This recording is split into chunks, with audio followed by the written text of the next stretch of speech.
Is your Malamute digging all the time and you just have no idea what to do about it? Well, don't worry, we have the perfect video for you.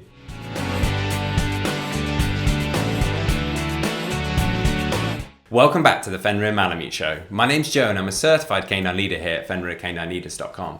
We are dedicated to helping you learn everything you could possibly want to know about the Malamute and then how to become a high-level canine leader so you can raise your very own. So if you're new here, don't forget to subscribe and turn on that notification bell so you never miss a future upload. If your Malamute is digging all the time and you're a bit unsure of how to fix it, do not worry, because today we're going to be tuning into a webinar that the canine behaviorist and founder of FenrirCanineLeaders.com, Will, has recorded all about how to stop your dog digging. Hey guys, welcome to another really quick fire webinar breakdown of a very common problem behavior that whether you're working as a canine professional with clients or you yourself are trying to become a high level leader for your companion dog at home, and that is around digging. And we're going to break down the implementation of the strategies and the behavior modification plans that I utilize to be able to correct digging behaviors and be able to have people have dogs that aren't destroying their gardens every single day. So let's dive into the webinar and we're going to get some really good information that I promise you're going to be able to use at home with your dogs or your clients.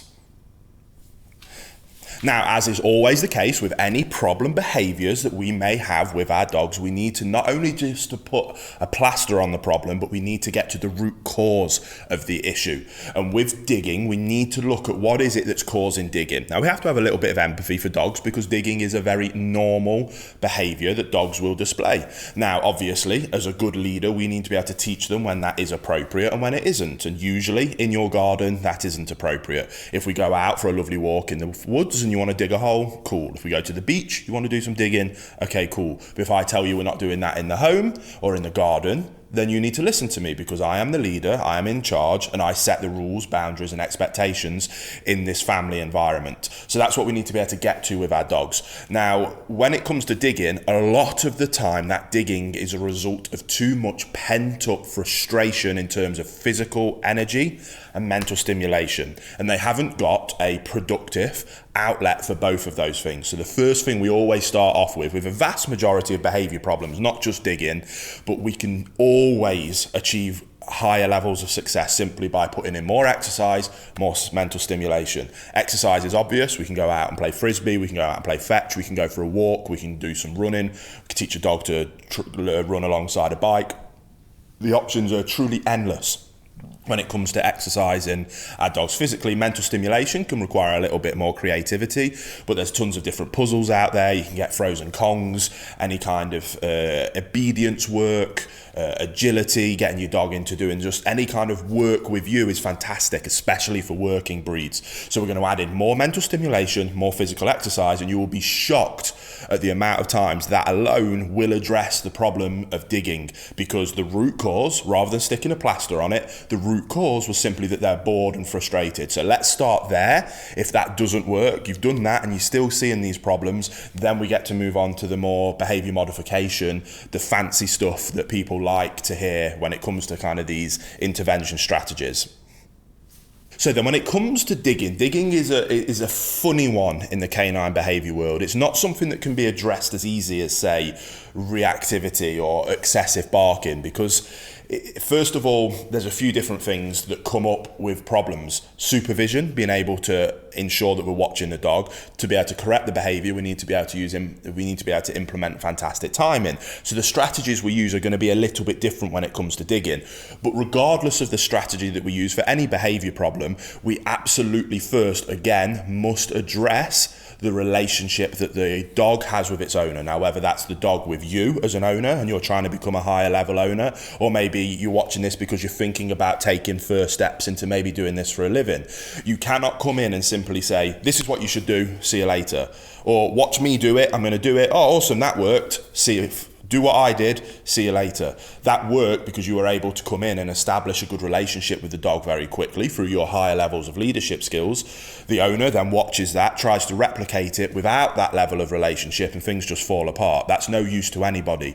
We have to be able to teach the owner how to become a high level canine leader, restructure that relationship so that the dog sees them as the leader, and we'll look to them for guidance and direction. When we get to that point, then implementing the modification programs, correction-based programs, positive reinforcement-based programs, that becomes so much easier, because when you have that relationship, asking a dog what you do want from it is much easier, and asking your dog to stop doing something is then also much easier. So we must address that.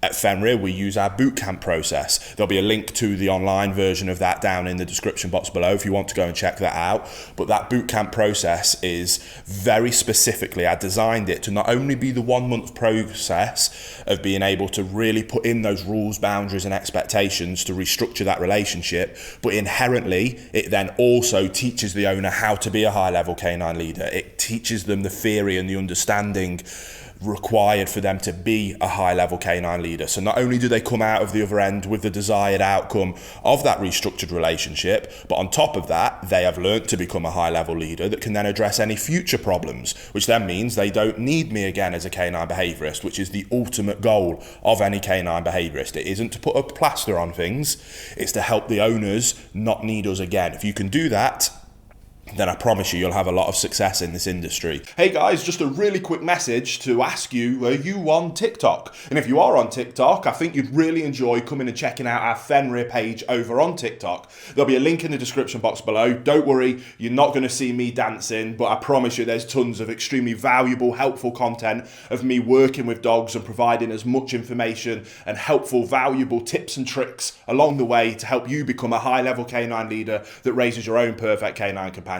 So if you are interested, I can't wait to see you over on TikTok. But in the meantime, I'll let you get back to the video you were watching. So what we need to do is be able to help them restructure that relationship. Again, we use our Canine Bootcamp to be able to do that. Once we've got through that process, like exercise, you will be surprised that simply going through that process will address. So if exercise might address 60% of cases, restructuring the relationship might address another 30% of cases. So just simply going through, and by the way, we put a lot of exercise structure into the boot camp for that reason. Again, not only to restructure the relationship, not only to help our owners become high-level canine leaders, but also to give them an opportunity to put a lot more exercise in, because again, we know that through thousands of cases that 95% of these cases will be addressed simply by doing that, which then leaves us this last little bit, which is where we then might need to get a little bit more creative in terms of an actual structured behavior modification program. Now, this is usually where I jump into correcting the behavior, but when it comes to digging, I want you to take more of a process of managing and correcting the behavior. Part of being a good leader is about setting our dogs up for success, not setting them up to fail. So if this behavior is happening when you go out and you leave your dog with free access to the garden, stop leaving them with free access to the garden. That solves your problem. It puts a plaster over it, which I know I've talked about not being what we're doing, but this is a management strategy whilst we're going through these boot camp processes, whilst we're going through the strategies in terms of actually fixing this problem behavior. But by doing that, you're going to set your dog up for success, and setting our dogs up for success is always what we're looking to do. So if you cannot supervise, manage the environment. Stop giving them access to the problem areas, whether that's by utilizing crates, pens, adding new fences, barricading things off. If you cannot manage the environment while we're going through this process, then if you can't be with your dog and supervise them the whole time while we're going through this process, then manage the environment while we're doing so. So start by managing the behavior, then we go on to correcting and addressing the behavior. So we've sorted the root cause, exercise, restructure relationship. Now we can get into actually addressing that in particular small part that is the problem behavior of digging. Correct, redirect, reinforce. There we go, done. I'm going to go into a bit more detail, don't worry, but that is as simple as it is. Too many people make these concepts of canine behavior remodification far more complicated than they need to be. And the reason why people have other behaviorists or other, in particular, positive only approaches don't necessarily work is because, first of all, they don't address those first two pieces of the puzzle. And then they simply try and put plasters on the problem and it doesn't really work. But because you've put those efforts in, this bit will work. So we simply need to correct, redirect, reinforce. So when the dog, again, when we can supervise, if we can't, we've managed the environment so that they can't do it in the first place. But okay, now we can be here We know this is where the dog does this problem behavior we're trying to solve. We're now going to give them access to it.